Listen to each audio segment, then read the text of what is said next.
not a game, it's a rich thing.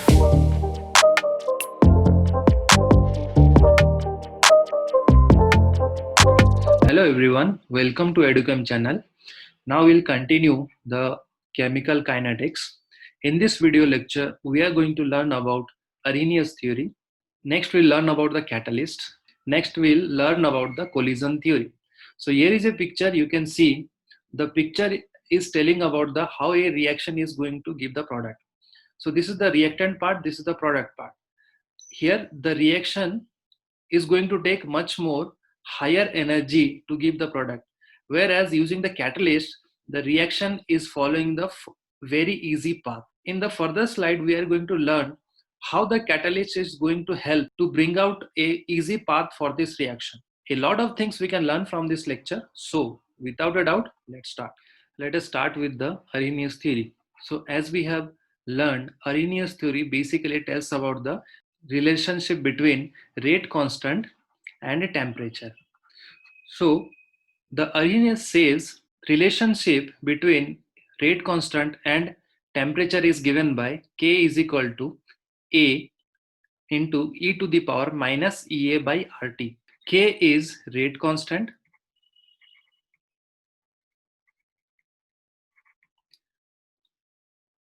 A is frequency factor,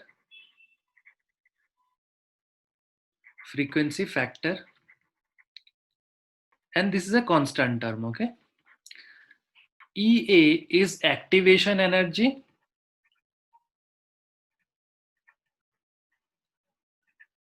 and R stands for gas constant, and T is the temperature, okay? Now we are going to expand this Arrhenius equation. So let us take the equation. Rate constant is equal to A constant term, e to the power minus EA by RT. In this equation, apply ln in the both the sides. So we'll get ln K is equal to ln A into e to the power EA by RT. So ln K is equal to ln A into B, or log A into B. We know that log A plus B, right? So I'm writing here ln A plus ln e to the power EA by RT. So here the concept is, one formula is there, ln e to the power x is equal to x. Using this formula, let us just expand this. So this will be ln K is equal to ln A constant, ln e to the power, consider this whole term as x. So we'll get minus A upon RT. So this equation is looks like y is equal to mx plus c. So this is y is equal to, this is c minus this whole term I'm taking as minus mx, okay? So here y is equal to ln k, c is the constant term, that is ln a. Slope, what is slope? M stands for slope, right? That is minus EA by R, and x is 1 by t. So now look this equation very carefully.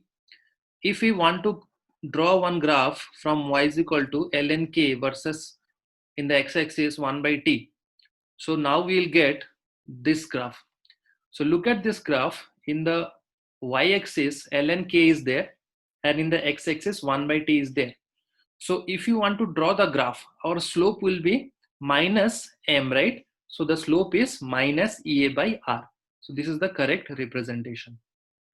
And what is C? This intercept, y-intercept is nothing but your C. So here we can see that y-intercept is ln A. So this is our ln A. Using this equation, we can derive another equation. Just look at this equation. If you will have two cases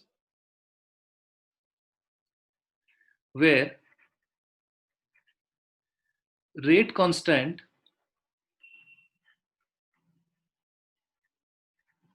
are K1 and K2, okay? Two cases are given where, or two equations are given where rate constant are K1 and K2, and Respectively, their temperatures are T1 and T2. For this equation, how can you derive the equation? So look at this graph very carefully. So using this equation, we can write that is ln K1 is equal to same expression. Replace this K with K1. So this is ln A minus EA by R T1. Okay, this is equation 1. And similarly, we can derive ln K2 is equal to ln A minus EA by R T2. Equation 2. So do equation 1 minus equation 2. So the final result we'll get is equal to ln K2 upon K1. So if you subtract this equation 1 and equation 2, we will get ln K2 upon K1 is equal to EA upon R whole 1 by T2 minus 1 by T1. So this equation is in the natural logarithm. So if you want to convert that into log, so ln x is equal to 2.303 log x. So this is the formula. So if we'll convert that natural into logarithmic form, we will get the equation that is log K2 upon K1 is equal to EA 2.303 R 1 by T2 minus 1 by T1. So you can use this formula as well as this formula, as well as you can use this formula, that is log. From this equation, I am convert that into its natural form, that is log K is equal to log A minus EA divided by 2.303 R 1 by T. So remember these two equations. Now we will discuss catalyst. So let us understand the concept. The catalysts are the substance which change the rate of the reaction by their presence, but their presence is not required for every reaction to occur. To understand this concept, let us take the example of, so it tells about the presence of catalyst is going to alter the chemical reactions. Okay. To understand this concept, let us try with one example. Take the example of hydrogenation of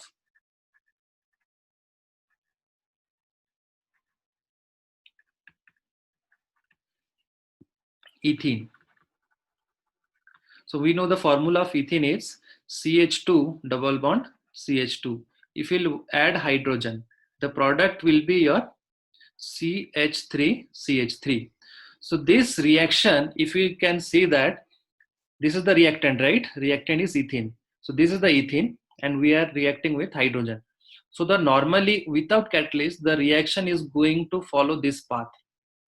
But if we'll add some catalyst like platinum or palladium or nickel in this reaction, so what will happen, this reaction is going to follow the lower energy path like this.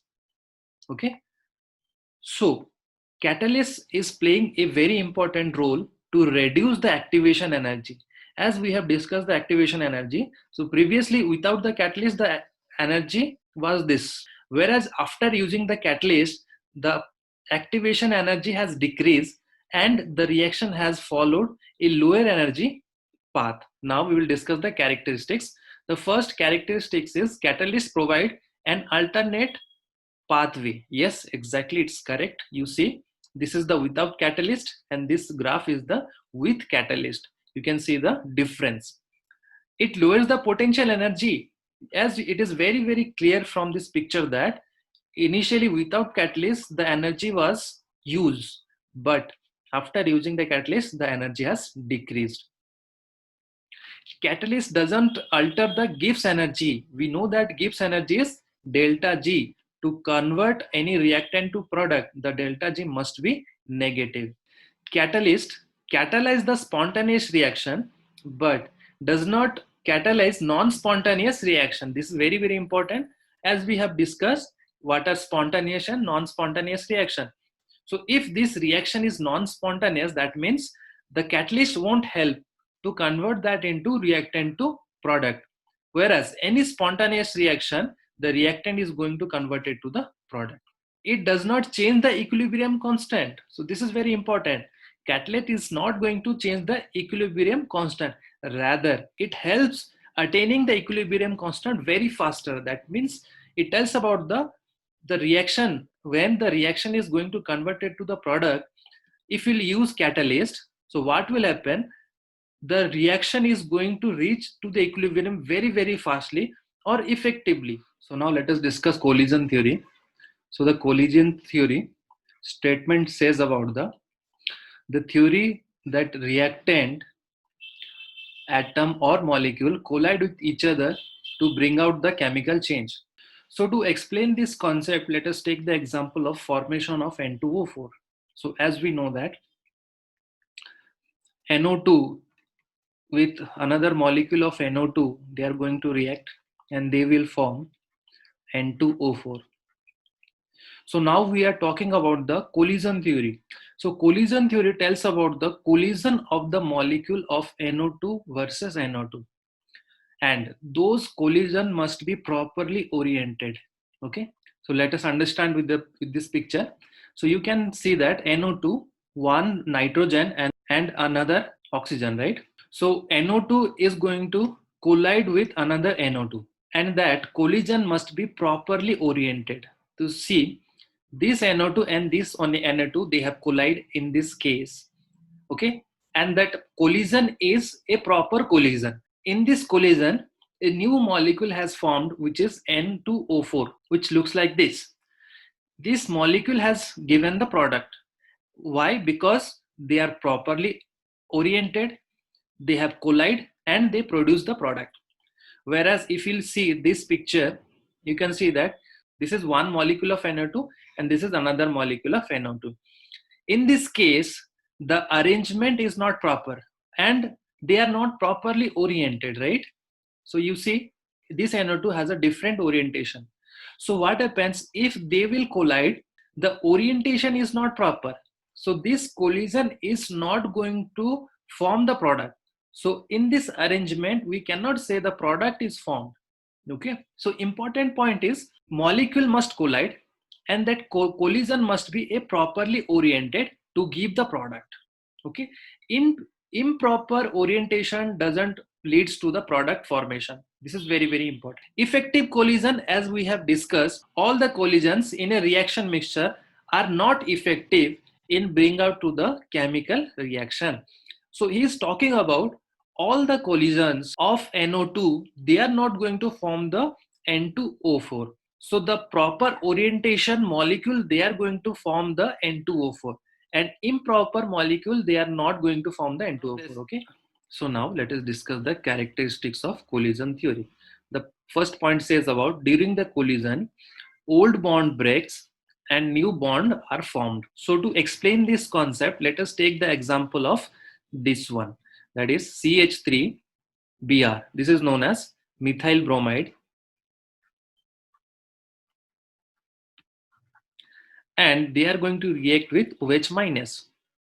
So it is clearly evidence from this picture that when the product is formed, CH3OH, we can see that new bond has formed, whereas the old bond has breaked. Okay. So see this picture. Here, this is the methyl bromide. This is the old bond, right? And OH minus has attacked. So new bond will form. So this is the new bond of the product. Okay. The number of collision that takes place per second unit volume in the reaction mixed is called the collision frequency. You just remember the collision frequency. If we'll go in detail from this example, if you can see that when the orientation is proper, you see this is the proper orientation. Okay. So in this proper orientation, Br bond, which is in the front, and OH minus is attacked from the back. This is the site where OH minus is going to attack, and Br is going to leave from the product. As the molecules are properly oriented, so we can say that they are going to produce the product. If the molecules are improperly oriented, then they won't form the product. I hope you must have liked this lecture. So please share with your friends and subscribe to Educhem channel.